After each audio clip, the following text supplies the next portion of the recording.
여러분, 제가 우리 교회에 관해 이야기할 때 우리 하노이 샘목교회를 지탱하는 세 기둥이 있다고 이렇게 자주 말씀드리지요. 첫 번째 기둥은 오늘 예배하는 여러분들이십니다. 그렇죠? 여러분들 계셔서 또 우리가 같이 예배하고 또 여러분들 계셔서 또 이 공동체가 세워지고, 저는 여러분에게 서운한 거 없습니다. 할렐루야.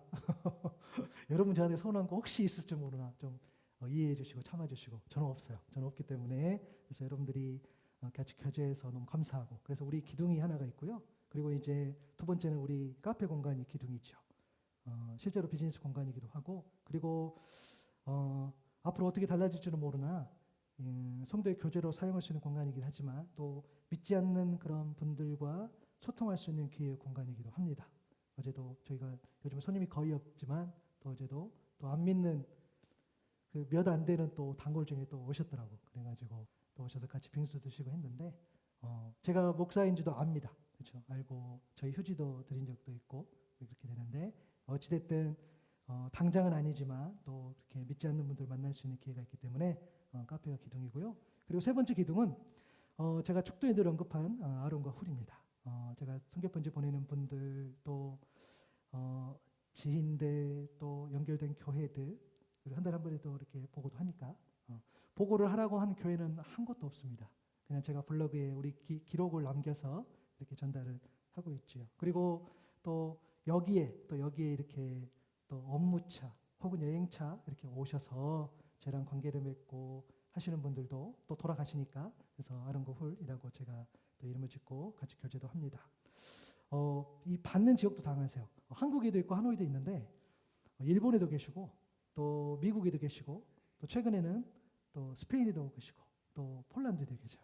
그래서 같이 교제하고 또 어떤 분은 후원도 해주시고, 그래서 그런 분들이 또 계셔서 우리 교회를 위해서 기도해 주시고 또 후원해 주신 분들도 있습니다. 작년 7월에 방문해 주셔서 3주간 저희가 같이 예배 드렸던 어떤 부부가 계시는데 같이 예배도 하고 감사하게 또 식사도 하고, 그리고 이제 돌아가셨는데 어쩌면은 평생 못 뵐 분일 수도 있겠죠. 그러나 또 우리가 예배도 하고 또 어떻게 하다 보니까 하나님께서 연결시켜 주셔서 같이 예배도 드리고 했었는데, 이렇게 성경 편지를 보내드릴 때마다 한 번씩 답장을 주시는데 그때 했던 표현이 있어요. 뭐냐면 하나의 샘물교회는 저희 부부에게는 사랑입니다. 이렇게 써주셨어요. 그래서 제가 참 많은 위로를 받았어요. 여러분들 당연히 저에게 사랑이죠. 근데 또 문자로 그렇게 받으니까 되게 감동이 됐습니다. 그래서 교회가 그 분들에게 사랑이래요. 그래서 그것은 뭐 저희 부부, 저희 뭐 가정이라든가에만 이야기한 게 아니겠죠. 그때 함께 여러분들이 같이 예배드리고, 설령 그분하고 여러분들 대화를 안 하셨다 할지라도 여러분들이 예배드리고 교제하는 그런 모습 때문에 그분들도 위로를 받고 한 것 같습니다. 여러분, 그러면서 제가 스스로 이런 생각을 해봤습니다.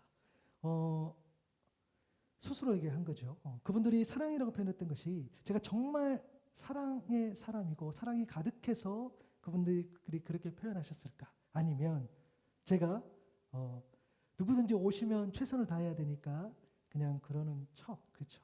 연기할 수 있잖아요.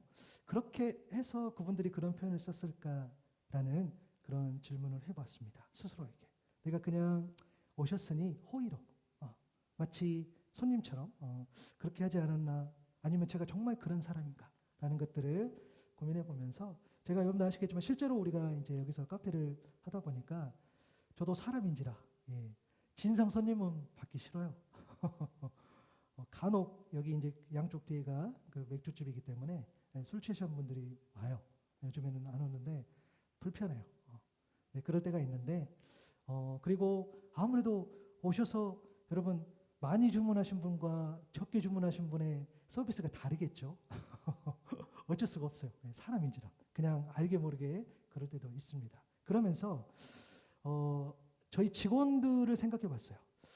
제가 막 그래도 손님이 오면 제가 최선을 다해서 머리를 숙이고 또 그 오토바이 주차도 도와드리고 우리가 이렇게 무료로 모두 드리고 하면서, 그러면 우리 직원들이 봤을 때 평소에도 그러면은 그 모습이 상관없는데 평소에 본인들에게는 그런 모습이 아닌데 그냥 손님들에게만 어떤 그런 모습들을 보이면 그 우리 직원들이 봤을 때 얼마나 좀 이렇게 가식적인 모습일까라는 좀 생각을 해봤습니다. 나름 최선을 다해서 또 직원들하고 잘 지내기도 있긴 한데 그들이 봤을 때는 또 다를 수도 있겠죠. 지금 이번 달에 보너스를 잘 챙겨줘야 되는데 할렐루야. 그게 잘 될지 모르겠어요. 그런 것들. 그래서 이게 어찌 보면 이런 모습들이 제가 손님들에게 물론 잘해야 되겠죠. 그러나 함께하는 직원들에게 원래는 더 잘해야 되지 않을까요? 사실 이게 맞는데 그러지 못할 때도 있다는 거죠. 사실 우리 신앙인들에게는 저는 이것은 굉장히 큰 문제라고 생각을 해요. 왜냐하면 우리 그리스도인들은 어떤 척하는 사람들이 아니기 때문입니다. 내가 사랑하는 척, 내가 친절한 척, 혹은 내가 의로운 척 하는 사람이 아닌 거죠. 실제로 겉사람과 속사람이 다른 것을 이제는 세상도 다 알죠. 세상은 더 이상 우리 그리스도인들을 선한 사람, 구별된 사람으로 인정하지 않는 시대까지 와버렸어요. 그래서 우리는 부정할 수 없습니다. 왜냐하면 그들의 눈에는 그러한 척 할 때가 많이 있는가 봐요. 그리고 우리도 자신할 수 없는 거죠. 그래서 우리 믿는 자로 하여금 정말 우리 서로에게 꼭 필요한 것이 있습니다. 그럼 로마서 12장 2절의 말씀을 보면 우리 한번 같이 읽어보도록 하겠습니다. 시작. 너희는 이 세대를 본받지 말고 오직 마음을 새롭게 함으로 변화를 받아 하나님의 선하시고 기뻐하시고 온전하신 뜻이 무엇인지 분별하도록 가라. 아멘.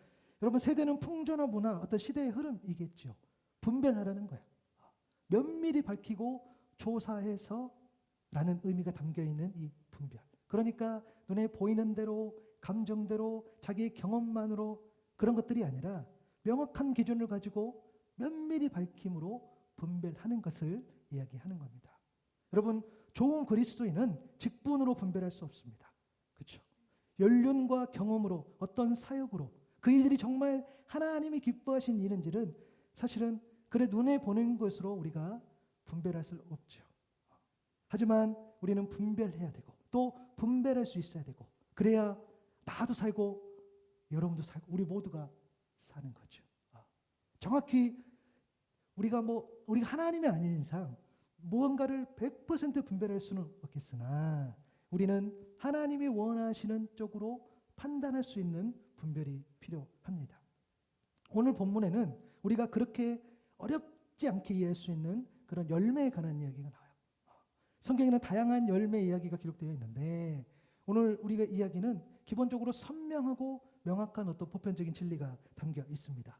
오늘 본문 17, 18절에 보면 이와 같이 좋은 나무마다 아름다운 열매를 맺고 못된 나무가 나쁜 열매를 맺나니 좋은 나무가 나쁜 열매를 맺을 수 없고 못된 나무가 아름다운 열매를 맺을 수 없느니라. 사실은 간단하죠. 좋은 나무에서 좋은 열매가 열리고 나쁜 나무에서 나쁜 열매가 열린다라는 말씀입니다. 그런데 이 말씀만 보면 우리가 좋은 나무가 되어서 우리가 좋은 열매를 맺어야 하는 것처럼 느낄 수 있는데요. 사실은 말 자체는 완전히 틀린 건 아니지만 오늘 본문이 말하고자 하는 의미와는 좀 다른 거죠. 오늘 보면 19절 20절에 보면 아름다운 열매를 맺지 아니하는 나무마다 찍혀 불에 던져지느니라. 이것은 미래의 심판을 상징하고요. 20절에 보니까 이러므로 그들의 열매로 그들을 안다 그랬어요. 그들의 열매로 그들을 알리라. 여러분, 열매는요 여기서 분별의 증거로 사용된다는 거예요. 그렇죠? 그 열매가 있어야 된다는 거예요. 분별할 수 있는. 열매는 어떤 성과나 어떤 행위의 결과물이 아닌 거죠. 눈에 보이는 것을 우리가 분별할 수 있다? 없는 거죠. 내가 그러한 척. 여러분, 제가 말씀드렸잖아요. 주일날의 모습으로, 주일날 제가 여러분에게 보이는 모습으로 저를 판단하시면 안 돼요. 저는 오늘 최고로 친절해요. 할렐루야. 저는 최선을 다해서 오늘 다해요. 평소보다 더 깨끗이 씻었어요. 나는 다해, 최선을 다해. 그런데 그게 온전한 내 모습은 아닐 수 있는 거지요. 그래서 우리는 주일 믿음에 대해서 늘 경계할 필요가 있어. 우리 다 친절하잖아요. 다. 근데 평소에는 좀 다를 수 있잖아요. 그것을 의미하는 거죠. 그 열매로 그들을 알리라. 여러분, 오늘 본문의 이야기는요. 사실 직접적으로 언급하는 무리가 있어요. 20절에 그들이라고 되어 있는데 사실은 그것은 누구냐면 바로 거짓 선지자입니다. 거짓 선지자. 여러분, 선지자라는 것은 조금 더 우리가 요즘 그러니까 지금에 좀 적용해 보면 교회와 같은 그런 신앙 공동체의 지도자를 말하죠. 말씀을 전하고 가르치고 사람들을 하나님께 인도하고 또 돕고 섬기는 사람들을 우리가 선지자라고 말할 수 있다면, 거짓 선지자는 말 그대로 선지자인 척하며 의도적으로 속이는 사람입니다. 마태복음 7장 15절 16절에 보면 거짓 선지자들에서 이야기하는 거죠. 한번 읽어볼까요? 시작. 거짓 선지자들을 삼가라. 양의 옷을 입고 너희에게 나아오나 속에는 노략질하는 일이라. 그들의 열매로 그들을 알지니 가시나무에서 포도를 또는 엉겅퀴에서 무화과를 따겠느냐. 여러분, 그들은 누굽니까? 양이 아니라 양의 탈을 썼다 그랬어요. 그리고 속은 굶주린 이리 잡아먹기 위한, 그렇죠. 그러면서 가시나무에서 포도를 또 엉겅퀴에서 무화과를 딸 수 있겠느냐는 그런 보편적인 진리를 이야기합니다. 그들의 열매로 그들을 안다고 이야기했어요. 그러니까 양의 탈로는, 그 탈로는 일인지는 우리는 구분할 수 없다는 거죠. 여러분, 제가 처음부터 15절 16절의 말씀을 읽지 않은 이유는 오늘의 이야기를 여러분이 교회의 지도자나 직분자만으로 생각할 수 있지 않을까 하는 염려 때문입니다. 맞아요. 거짓 선지자는 맞습니다. 1차적으로는 저와 같은 말씀을 전하는 자이겠죠. 그러나 여러분, 그리스도인이라면 우리가 조금 의미를 넓혀서 우리가 확장해서 조금 말씀을 적용했으면 좋겠어요. 그리스도인이라면 언제 어디서나 어떤 공동체 안에서라도 여러분 선지자로서, 또 선지자의 마음을 가지고 말씀을 맡은 자로서, 또 먼저 믿은 자로서, 또 먼저 은혜에 빚진 자로서, 먼저 은혜 받은 자로서 그 선지자의 마음을 가지고 영적 리더로 살아가야 된다는 거예요. 아멘. 우리에게는 그런 영적인 부담감이 있는 거죠. 왜? 우리가 먼저 은혜 받았으니, 우리가 먼저 은혜 받고 하나님과 함께 그 누리는 그 은혜, 사람들은 알지 못하나 나에게만 펼쳐지는 그 은혜, 우리가 그 은혜를 누리고 있잖아요. 그 은혜의 빚진 자라는 거죠. 그래서 그리스도인이라면 우리는 그런 말씀을 전하는 것, 단순히 직분, 그렇죠. 누구에게도 하나님의 말씀은 다 맡겨져 있다는 거예요. 역할의 차이죠.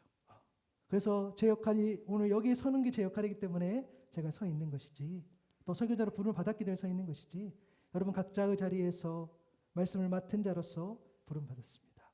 그래서 부르신 곳에서 거짓 선지자의 삶이 되지 않도록 나 자신을 분별하고 또 다른 사람도 분별할 수 있어야 돼요. 그래서 우리가 깨어 있어야 되는 거예요. 그럼 제가 거짓말 하는지를 잘 살피셔야 돼요. 죄송해요. 거짓말 몇 번 한 것 같아요. 너무 죄송해요. 근데 그렇게 살필 수 있어야 된다는 거죠. 여러분, 오늘 본문에 보면, 오늘 본문을 메시지 성경으로 좀 보면 정말 현실감 있게 굉장히 리얼하게 표현해 주고 있는데요. 한번 말씀을 한번 봐보면 억지로 진실한 표정을 지으며 해프게 웃어대는 거짓 설교자들을 조심해라. 그들은 이래저래 너희를 벗겨먹으려는 수가 많다. 카리스마에 감동할 것이 아니라 성품을 보아라. 중요한 것은 설교자들의 말이 아니라 그들의 됨됨이다. 참된 지도자는 절대로 너희 감정이나 지갑을 착취하지 않는다. 썩은 사과가 열린 병든 나무는 찍혀서 불살라질 것이다. 거짓 선지자의 거짓 영적 리더의 열매가 있었죠. 억지로 진실한 척하는 표정. 여러분, 혹시 여러분 있는 거 점검해 보세요. 해픈 웃음, 상대방을 구슬려 돈을 쓰게 함. 나쁘죠. 그리고 거짓 카리스마. 여러분, 카리스마는 좀 영향력이라고 좀 해석하고 싶어요. 거짓으로 내가 힘이 있다든지, 내가 어떤 인맥이 있다든지, 권력이 있다든지, 마치 비전이 있는 것처럼 그렇게 하는 거죠. 그리고 감정을 착취합니다. 우리 소위 말하는 가스라이팅 한다고 하죠. 그 사람을 어떤 심리나 어떤 그런 상황들을 조작해서 그 사람을 통제하고 조정하는 그런 것들. 그리고 결국에 거짓 리더들, 선지자들은 또 재정을 착취하는 것, 재정이 목적으로 보이는 거죠. 여러분 가운데 이런 질문 하시는 분들 있을 것 같아요. 특히 이제 거짓 선지자 하면 어떤 이단이라든가 사이비들을 보게 되죠. 아니, 어떻게 그렇게 할 수 있을까? 어떻게, 우리나라 여러분 아시죠? 그 재림 예수님이 지금 50명이 넘어가는 거 아시죠? 많아요. 예수님 많아요. 그런데 어떻게 그 사람들한테 돈을 갖다 주고 돈을 바치고 이렇게 할 수 있을까? 어떻게 뭐 신천지나 뭐 통일교나 혹은 뭐 구원파나 뭐 이런 수많은 어떤 여러 이단 중에 이게 빠질 수 있을까? 그래, 한번 뭐 예배 가는 거 좋다 이거야. 근데 거기 가서 막 헌신하고 재정을 하고 막 빚내서라도 헌금하고 이런 일이 가능할까라는 것들. 여러분 안 궁금하세요? 저도 궁금하기는 해요. 근데 우리가 설명할 수는 없겠죠. 근데 분명한 사실은 있어. 왜 거짓 선지자에게 미워당할까라는 것은 분명한 것은 거짓 선지자의 후원자가 있어요. 또 거짓 선지자의 비선 실세가 있다는 거예요. 예, 바로 사탄입니다. 악한 영인 거죠. 그럼 제가 신대원 1학년 때 그 조직신학 수업을 봤는데 이제 그 교수님께서 총장까지 하신 분이신데 이렇게 막 그 되게 유명하신 그 조직신학 교수님이세요. 근데 막 설명을 이렇게 하시면서 결국에는 끝이 사탄 마귀였어요. 그래서 처음에는 이렇게 들었었는데 두 번, 세 번 수업 시간마다 이렇게 하다 보니까 사실 좀 이렇게 속으로는 많이 웃었을 때가 있어요. 아, 교수님 또 사탄 마귀 나온다, 사탄 마귀 나온다 이렇게 하면서. 근데 그때는 그게 되게 아니 그래도 물론 악한 영이 있죠. 근데 사탄 마귀라는 표현을 써가면서 지금 이 시대에 그 사탄 마귀라는 표현을 써서 사람들이 그것을 얼마나 공감을 할까라는 생각을 했어요. 지금도 마찬가지죠.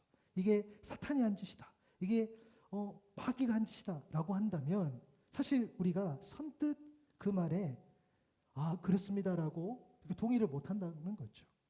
그런데 그럼 그게 맞다는 거죠. 우리는 알지 못하나 악한 영이 미혹하고 현혹하고 흔들면 우리 사람은 어떻게 할 수가 없다는 거예요. 그런 일이 일어난다는 거예요. 더 큰 일이 일어날 수 있고 그리고 우리는 지금 안 일어났지만 그런 일이 일어날 수 있다는 거예요. 왜? 악한 영이 그렇게 흔들면 그러면 또 질문하겠죠. 그러면 악한 영이 그렇기 때문에 그 사람 잘못한 것이 없느냐? 아니요. 내가 내 속사람, 내 마음 가운데 이 악한 영이 침투할 수 있도록 내 자리를 내어준 것은 또 나지요. 그래서 우리는 늘 예배를 통해서 우리의 속사람이 악한 영이 침투하지 못하도록 늘 말씀과 기도로 무장해야 되는 줄로 믿습니다. 그렇기 때문에 우리의 또 연약함이 있는 거죠. 그래서 기도해야 되는 거죠. 그래서 거짓 선지자들의 열매를 보고 우리가 알 수 있다는 거예요. 그 열매. 그런데 진실한 선지자의 열매를 뭐였습니까? 보니까 성품과 됨됨이. 이 내면의 인격이었어요. 성품과 인격, 됨됨이가 거의 비슷하게 쓰이긴 하지만 굳이 좀 나눠서 표현해 보면 성품은 타고난 성질이나 배운 성품에 가깝다고 한다면 됨됨이는 그 성품을 실천하고 발전시킨 그 태도에 좀 가깝다고 볼 수 있어요. 그러니까 열매가 다른 거죠. 눈에 보이는 그것들 억지로 진실한 척 표정하는 것이 그것으로 우리가 진실한 선지자의 어떤 분별을 할 수 있는 게 아니라는 거죠. 그래서 우리는 늘 눈에 보이는 것에 현혹되지 않을 수 있도록 우리를 늘 점검할 수 있어야 됩니다. 그러므로 우리는 좋은 나무가 좋은 열매를 맺고 또 나쁜 나무가 나쁜 열매를 맺는다는 이 선명하고 분명한 진리 그것을 붙잡고 하나님의 뜻이 담긴 좋은 나무 또 좋은 열매는 무엇인지 우리가 알아야 합니다. 그래서 그 열매를 통해 거짓과 진실을 분별하는 거죠. 세상에서 구별된 그리스도를 사랑했어. 그래서 우리가 그것을 분별함으로써 구별된 그리스도를 살아갈 때에 우리는 더 이상 미혹되지 않고 또 흔들리지 않고 이 땅에 하나님 나라가 확장됨을 보는 은혜를 누리게 될 줄로 믿습니다. 여러분 하나님 보시기에 좋은 나무는 뭘까라는 거죠. 시편 1편 3절에 보니까 한번 읽어볼까요? 시작. 그는 시냇가에 심은 나무가 철을 따라 열매를 맺으며 그 잎사귀가 마르지 아니함 같으니 그가 하는 모든 일에 다 형통하리로다. 아멘. 이 말씀은 누군가를 시냇가에 심은 나무로 묘사를 하지요. 철을 따라 열매를 맺고 그 잎사귀가 마르지 않습니다. 보니까 궁극적으로 하는 일이 잘 되는 건데 왜 이랬을까라고 보면 그 뿌리가 물이 풍족히 공급되는 그 시냇가에 내려져 있기 때문입니다. 이처럼 나무는 그 뿌리가 어디에 내려져 있는가가 중요한데요. 그 내용이 시편 1절과 2절에 되어 있죠. 복 있는 사람은 악인들의 꾀를 따르지 아니하고 죄인들의 길에 서지 아니하고 오만한 자들의 자리에 앉지 않고 오직 여호와의 율법을 즐거워하며 그 율법을 주야로 묵상한다. 시냇가에 심은 나무는 곧 복이 있는 사람인데요. 이 복은 하나님의 복이요 하나님과의 관계 속에서 임하는 복이지요. 여러분 성경에서 말하는 복 있는 사람에 관한 묘사는 다양합니다. 시편 83편 5절에도 보니까 주께 힘을 얻고 그 마음에 시온에 들어가 있는 자는 복이 있어요. 하나님께 주시는 힘을 얻고 하나님께 향하는 그 길을 포기하지 않는 사람, 시냇가에 심은 나무와 같은 사람인 거죠. 시편 128편 1절에도 보니까 여호와를 경외하며 그의 길을 걷는 자마다 복이 있다. 하나님을 경외하고 하나님을 향하여 길을 걷는 사람은 시냇가에 심은 나무와 같은 사람인 거죠. 욥기 5장 17절에 보면 볼지어다 하나님께 징계받는 자에게도 복이 있나니 그런즉 너는 전능자의 징계를 업신여기지 말지니라. 하나님께 징계받는 사람. 여러분, 자녀이기에 징계하잖아요. 자녀이기 전에 자녀이기 때문에 우리가 부모가 마지막까지 고민하고 또 고민해서 때로는 사랑의 회초리를 드는 거잖아요. 부모니까, 사랑하니까. 하나님의 자녀도 하나님이 그러한 마음으로, 그러나 하나님이 그렇게 심판하실 때는 늘 가슴이 아픈 그 하나님, 하나님께 징계받는 사람, 그래도 복된 사람, 그도 시냇가에 심은 나무 같은 사람인 거죠. 이런 복 있는 사람은 악인들의 꾀를, 또 죄인들의 길에, 또 오만한 자들의 자리를 멀리하고 언제나 그 말씀을 묵상하는 사람이죠. 그래서 시냇가에 심은 나무 같은 복 있는 사람은 하나님을 향해 그 말씀에 뿌리 내린 사람인 줄로 믿습니다. 그래서 내 뿌리가 어디에 있느냐, 여러분의 뿌리가 지금 어디에 있는지 점검하는 게 중요해요. 어디에서 여러분들이 영양분을 공급하는 거예요. 그래서 여러분, 우리는 보는 것도 너무너무 중요하고 듣는 것도 너무너무 중요하고 경험하는 것도 너무너무 중요한다는 거예요. 끊임없이 우리가 말씀에 노출되는 것도 중요하고, 또 말씀을요 머리로도 알아야 되지만 또 우리 그 가슴으로도 알아야 되고, 또 우리 온몸으로 알아야 되고, 우리 전 인격으로 이 말씀을 받을 수 있어야 돼요. 뿌리에 어리를 내리느냐가 중요한 거죠. 예레미야서 17장 7절 8절에도 보면 그러나 주를 믿고 의지하는 사람은 복을 받을 것이다. 그는 물가에 심은 나무와 같아서 뿌리를 개울가로 뻗으니 잎이 언제나 푸르므로 무더위가 닥쳐와도 걱정이 없고 가뭄이 심해도 걱정이 없다. 그 나무는 언제나 열매를 맺는다. 주를 믿고 의지하는 사람, 물가에 심은 나무와 같은 사람. 이처럼 여러분, 좋은 나무는 하나님을 향해 그 말씀에 뿌리 내린 사람이요, 하나님을 믿고 의지하는 사람이요. 좋은 나무의 제일 되는 조건이 바로 뭐였습니까? 하나님과 바르게 관계 맺는 사람, 그 사람임을 믿습니다. 여러분, 하나님과의 올바른 관계 맺음은 우리의 행위를 통한 그런 눈에 보이는 어떤 결과물이 아니지요. 하나님을 믿고 의지할 때에 그 말씀의 뿌리를 내리는 거예요. 여러분, 다른 것이 아니에요. 여러분, 언제나 본질은 변함없어요. 내가 무엇을 했느냐, 내가 어떤 직분을 가지냐, 내가 또 어떤 계획을 가지냐, 그 이상의 우리는 저 밑바닥에 우리의 본질, 우리의 그 동력, 우리의 힘은 어디서 오느냐, 우리의 뿌리는 어디로부터 뻗쳐 있느냐. 말씀이 공급이 끊이지 않고 풍성할 때에 따라 열매를 얻고 그 잎이 시들지 않고 하나님이 허락하신 일들이 잘 되는 은혜를 경험하게 되는 것이죠. 아멘. 여러분, 그래서요 우리에겐 정말 훈련이 필요해요. 여러분, 훈련하면 자꾸 앉아서 이렇게 성경 공부하고 뭔가 프로그램에 참여하고 뭔가 수련회를 참여 이런 것들인데 맞아요. 여러분, 때에 따라 그것도 필요합니다. 그러나 온전한 훈련, 온전한 필요는 뭡니까?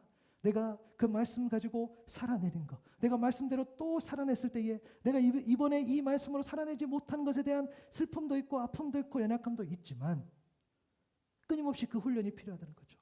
여러분, 우리가 참 이기적일 때가 많아요. 여러분 잘 생각해 보시면 여러분들이 잘하는 것, 여러분들이 능숙하게 하는 것들을 한 가지만 떠올려 보시면 아마 그것은 모르긴 몰라도 굉장히 오랜 시간 동안 투자를 했을 거야. 시간도 들이고 때로는 배우기도 하고. 근데 우리는 말씀에는 얼마나 그렇게 했는지 잘 모르겠어요. 우리는 예배 드리는데 얼마나 그렇게 했는지는 잘 모르겠어요. 그렇게 하지 않으면서 말씀이 어렵고 예배 드리기가 힘들고 기도하는 것들이 어렵고 라고 말할 때가 있지 않나는 거예요. 그런데 여러분이 익힌 것들, 때로는 그게 여러분의 전공일 수도 있겠고 여러분들이 운동하는 것일 수도 있겠고, 그런데 그런 것들 대부분들은 능숙하게 하는 것들은 굉장히 오랜 시간 동안 힘들게 뼈를 깎는 고통으로 남들 안 할 때, 그죠? 잠 못 자고 그렇게 해서 어느 수준에 오른 것일 겁니다. 그래서 여러분들에게 뭐 당장 내일부터 막 새벽부터 나가서 어떤 경건 생활을 해라 라는 의미가 아니라 우리 스스로에게 그런 핑계는 대지 말자고요. 내가 하나님 앞에 더 나아가지 못했구나 라는 것들을 우리가 생각해 보자는 그런 의미입니다. 훈련이 필요한다는 거죠. 하나님과 바르게 관계 맺는 그런 훈련. 그래서 우리는 그 말씀에 뿌리 내리는 것들이 너무 중요하다는 거예요. 여러분 묵상의 여정이라는 책에 보면 이런 글이 있습니다. 소명교회 박대현 목사님 쓰신 글인데 성경은 우리의 자유를 존중한다. 우리를 조작하지도 않고 강제하지도 않으며 인생에 대한 주의력을 흐트러치지도 않는다. 성경은 하나님이 창조하시고 구원하시고 복을 주시는 넓은 세상으로 우리를 데리고 간다. 그리고 이제 우리가 하나님의 인격이 되어 작은 예수가 되어 그 하나님의 말씀으로 살고 말하고 창조하게 하신다. 말씀을 거절하는 이들이 만들어낸 혼돈과 무질서를 조화롭고 평화로운 질서로, 사망의 질서를 생명의 질서로, 갈등과 대립의 질서를 사랑과 자유의 질서로 바꾸는 것이 묵상이다. 성경을 말하는 거죠. 좀 깊이 보는 거죠. 여러분 이처럼 말씀이 공급에 끊이지 않고 풍성할 때는요, 우리가 하나님의 인격, 작은 예수가 되는 거죠. 그래서 말씀으로 살고 말씀으로 말하고, 그래서 하나님의 일하심에 기쁨과 감사함으로 동참하게 될 줄로 믿습니다. 여러분 말씀에 꼭 뿌리 내렸으면 좋겠어요. 그 관계인 거죠. 시냇가에 심은 나무인 거죠. 우리 주님께서도요, 여러분 그 좋은 나무에 대해서도 말씀하셨어요. 주님은 좋은 나무뿐만 아니라 좋은 열매까지도 말씀해 주셨는데요. 요한복음 15장 4절 5절입니다. 너무 유명한 말씀이죠. 읽겠습니다. 시작. 내 안에 거하라. 나도 너희 안에 거하리라. 가지가 포도나무에 붙어 있지 아니하면 스스로 열매를 맺을 수 없음 같이 너희도 내 안에 있지 아니하면 그러하리라. 나는 포도나무요 너희는 가지라. 그가 내 안에 내가 그 안에 거하면 사람이 열매를 많이 맺나니 나를 떠나서는 너희가 아무것도 할 수 없습니다. 아멘. 여러분 그렇습니다. 좋은 나무는요, 포도나무 대신 예수 그리스도, 그 예수님이시고 우리는 그 나무에 붙어 있는 가지일 때 비로소 열매를 맺을 수 있다는 거예요. 이것이 좋은 나무와 열매에 담긴 하나님의 뜻임을 믿습니다. 그러므로 여러분 우리가 스스로 열매 맺을 수 없음을 인정하는 것이 먼저 있겠어요. 내가 어떤 열매를 맺는다, 내 노력과 내 의지로, 여러분 그 겉에 드러나는 것으로 우리는 온전히 분별할 수 없다고 그랬어요. 우리는 거기서부터 벌써 내려놔야 돼요. 스스로 열매 맺을 수가 없는 거죠. 내가 하나님께, 우리 주님께 가지로 붙어 있지 않는 이상, 내가 우리 하나님께 뿌리 내리지 않는 이상, 우리 하나님께 그 말씀으로 공급받는 힘으로 살아가지 않는 이상은 우리는 온전한 열매를 맺을 수가 없는 거죠. 스스로 열매 맺을 수 없음을 인정할 때, 그것을 믿었을 때에 우리는 좋은 나무와 좋은 열매를 구별할 수 있는 그런 분별력이 따라오는 거죠. 여러분, 우리가 좋은 열매를 맺기 전에 반드시 필요한 열매가 있습니다. 열매를 맺어야 되는데 열매가 필요해요. 마태복음 3장 8절과 9절이지요. 한번 같이 읽어볼까요? 시작. 그러므로 회개에 합당한 열매를 맺고 속으로 아브라함이 우리 조상이라고 생각하지 말라. 내가 너희에게 이르노니 하나님이 능히 이 돌들로도 아브라함의 자손이 되게 하시리라. 아멘. 여러분 이 말씀은요, 예수님께서 세례요한이죠. 세례요한을 통해 주신 말씀이지요. 요단강의 세례받기에 나온 세례요한에게 세례받기 위해 나온 바리새인들 그리고 사두개인들을 향해 했던 그 말이지요. 여러분 회개하지는 영혼은 아무리 이스라엘 백성이라도 아브라함의 자손인 믿음의 자손이 될 수 없다고 이야기를 하죠. 요즘 언어로 바꾸면 뭡니까? 네가 아무리 교회 다닌다 해도, 네가 아무리 교회 안에서 직분을 갖고 있다 해도, 봉사한다 해도, 설령 내가 목사라도 하나님을 향해 시선을 돌리지 않는다면 하나님의 자녀가 될 수 없다는 것. 온전한 주님의 제자가 되고 주님을 통해 좋은 열매를 맺기 위해 필요한 열매가 바로 이 합당한, 회개에 합당한 열매라는 거예요. 여러분 늘 말씀드리잖아요. 회개는 말이 아니죠. 어떤 구호가 아니죠. 어떤 뜨거운 감정, 하나님께 돌이키는 뜨거운 감정이 아니라 하나님께 돌이키는 삶이요, 하나님 앞에서 과거의 삶과 다르게 사는 삶의 변화인 줄로 믿습니다. 똑같다면, 여러분들이 한 개도 변하지 않았다면 글쎄요, 저는 그럴 수 없다고 생각해요. 여러분이 우리가 하나님 앞에 말씀에 뿌리 내리고 내가 예수 그리스도를 통해서 가지에 붙어서 딱 달라붙어 살아갔는데 우리에게 변화가 없다? 그럴 수가 없어요. 우리 주님 그런 분이 아니에요. 여러분, 우리 그 정도 믿음이 있었으면 좋겠습니다. 아멘. 절대 그럴 리가 없다는 거예요. 내가 말씀을 붙잡고 나아가는데, 내가 하나님을 의지하는데, 내가 주님을 찬양하는데 나에게 변화가 없다? 아니요. 절대 그럴 수가 없어요. 사람들이 분별하는, 그러니까 눈에 튀는 그런 변화를 말하는 것이 아니야. 여러분이 속으로 더 깊어지고 더 깊어지는 것들, 똑같은 것들을 봤는데 여전히 달리 보는 그 믿음. 여러분, 우리는 그래서 먼저 회개에 합당한 열매에 영적으로 민감할 수 있어야 된다는 거예요. 회개는 특별한 날에 하는 것이 아니죠. 특별한 상황이라든지, 오늘은 그냥 일상이니까 오늘은 그냥 적당하게 예배드리고, 어디 가서 막 불 끄고 수련하고 어디 가서 그때는 막 회개하고, no. 여러분, 우리 더 이상 그거 하지 말아요. 거기 가서 회개 안 될 수 있고 못 할 수 있고, 아니, 이 매일매일 하는 순간, 그러니까 이 평범한 일상, 내가 어느 날 주신 말씀으로 돌이키는 거죠. 그래서 여러분, 회개에 합당한 열매, 그 회개는 끊임없이 순간순간, 여러분, 이것도 훈련이라는 거예요. 인내하면서 하나님 앞에 나아가는 거죠. 나를 말씀 앞에 늘 돌이켜보고. 그래서 여러분, 늘 기준이 필요해요. 늘 이 올바른 기준이 필요해요. 다른 사람이 그렇다더라, 세상이 그렇다라 라는 기준이 아니라 늘 하나님 앞에 이 기준이 필요하다니까요. 이 기준을 통해서 우리가 회개하고 돌이키고 할 수 있는 것들이 여러분 너무너무 중요해요. 나의 허물과 죄악들을 그래서 씻어내는 거죠. 그렇게 죄악을 씻어낼 때에, 우리의 죄악을 씻어내고 또 씻어낼 때에 우리의 속사람은 예수님의 인격과 성품으로 변화가 일어나게 될 줄로 믿습니다. 여러분, 이 속사람의 변화가 바로 좋은 나무의 좋은 열매인 거죠. 여러분 잘 아는 성령의 열매가 그런 것일 겁니다. 갈라디아서 5장 22절과 23절의 말씀을 한번 보면, 한번 읽어볼까요? 시작. 오직 성령의 열매는 사랑과 희락과 화평과 오래 참음과 자비와 양성과 충성과 온유와 절제니 이 같은 것을 금지할 법이 없느니라. 아멘. 여러분, 우리는 반드시 기억했으면 좋겠어요. 하나님의 시선은요, 우리가 얼마나 화려한 꽃인가가 아니에요. 우리 안에 얼마나 가치 있는 열매가 있는지에 거기에 관심이 있다는 거예요. 우리 속사람 열매는 눈에 보이지 않는 거죠. 그래서 하나님의 판단이 명확하고 정확하고, 그래서 하나님께서 보시기에 합당한 사람, 하나님 마음에 합한 사람이, 그 사람이 바로 옳은 사람이라는 거예요. 왜? 하나님의 관심은 우리 안에 얼마나 가치 있는 열매가 있는지예요. 그 성령의 열매, 포도나무 대신 예수님께 붙어 있을 때 얻게 되는 그 열매죠. 이 열매는 삶의 결과요, 내면의 변화요, 또 성령의 역사로 나타나는 인격의 열매임을 믿습니다. 물론 이 9가지 열매를 제가 굳이 다 일일이 설명하진 않겠으나, 여러분 질문할게요. 왜 성령의 열매가 9가지인지 아십니까? 이거 내가 대답하면 좋겠다. 성령의 열매가 9가지 이유는 저도 잘 몰라요. 왜 9가지였을까? 한 6가지 하셨어도 되는데 왜 9가지였을까?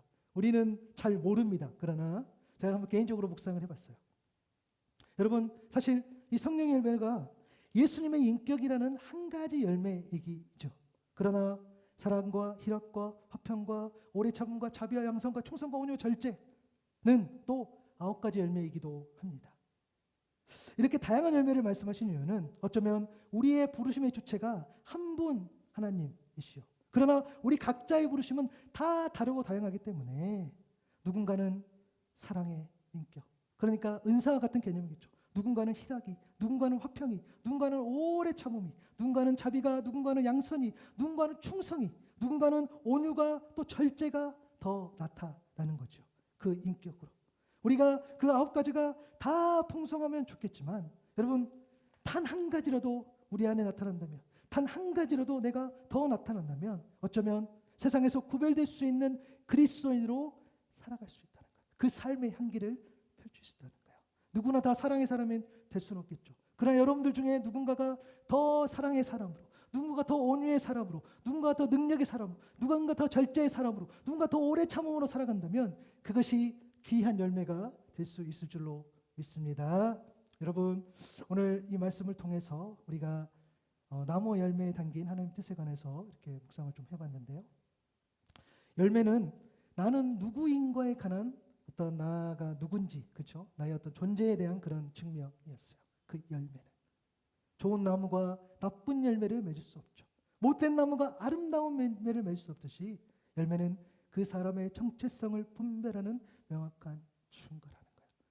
내 안에 어떤 열매가 있는지, 내 안에 어떤 가치 있는 열매가 있는지, 내 안에 그런 가치 있는 열매가 없다라고 한다면 그러면 나는 지금 어디에 서 있는지가 답이 나오겠죠.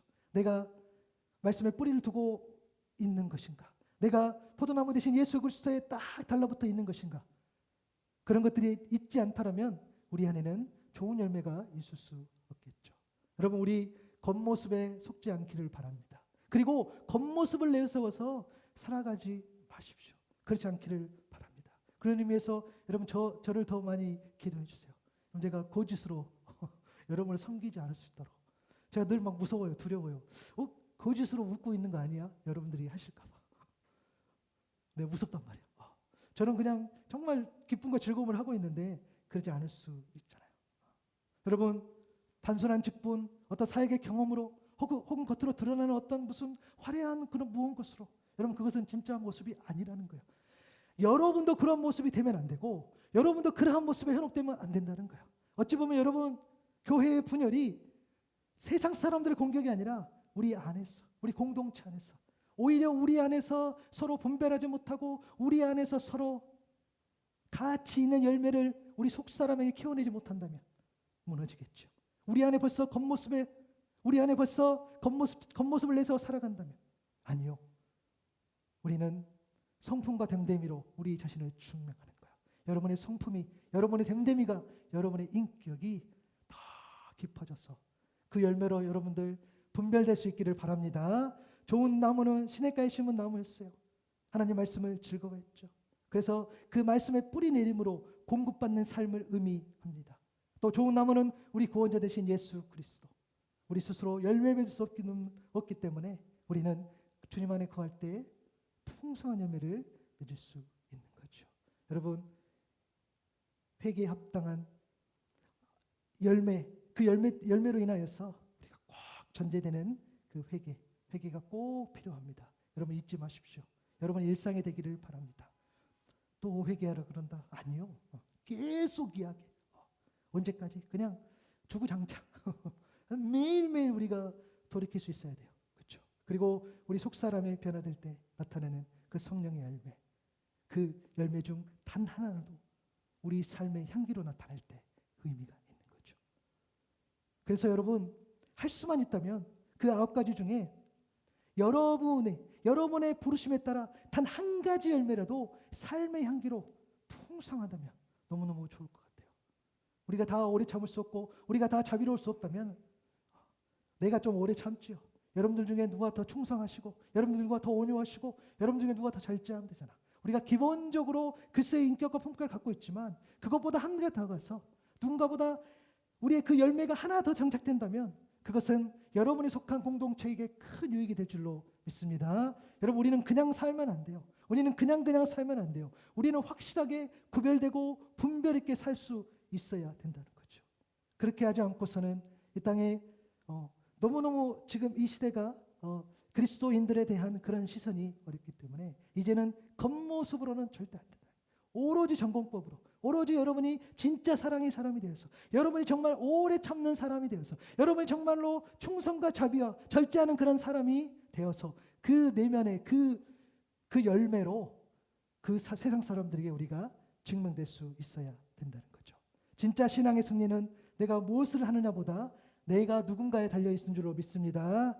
우리가 하나님 말씀에 깊이 뿌리 내리고 포도나무 대신 예수님께 온전히 붙어있을 때에 우리 내면에 자연스럽게 예수님의 성품이 아름다운 열매가 맺힌다는 사실. 화려한 꽃보다 가치 있는 열매에 시선을 두시는 그 하나님 앞에서 신실하고 진실한 그런 성품과 됨됨이로 하나님 나라를 확장해 나가는 좋은 나무가 되고 또 좋은 열매로 세상에서 구별되는 그런 삶이 될 수 있는 저와 여러분 될 수 있기를 간절히 소망합니다. 아멘.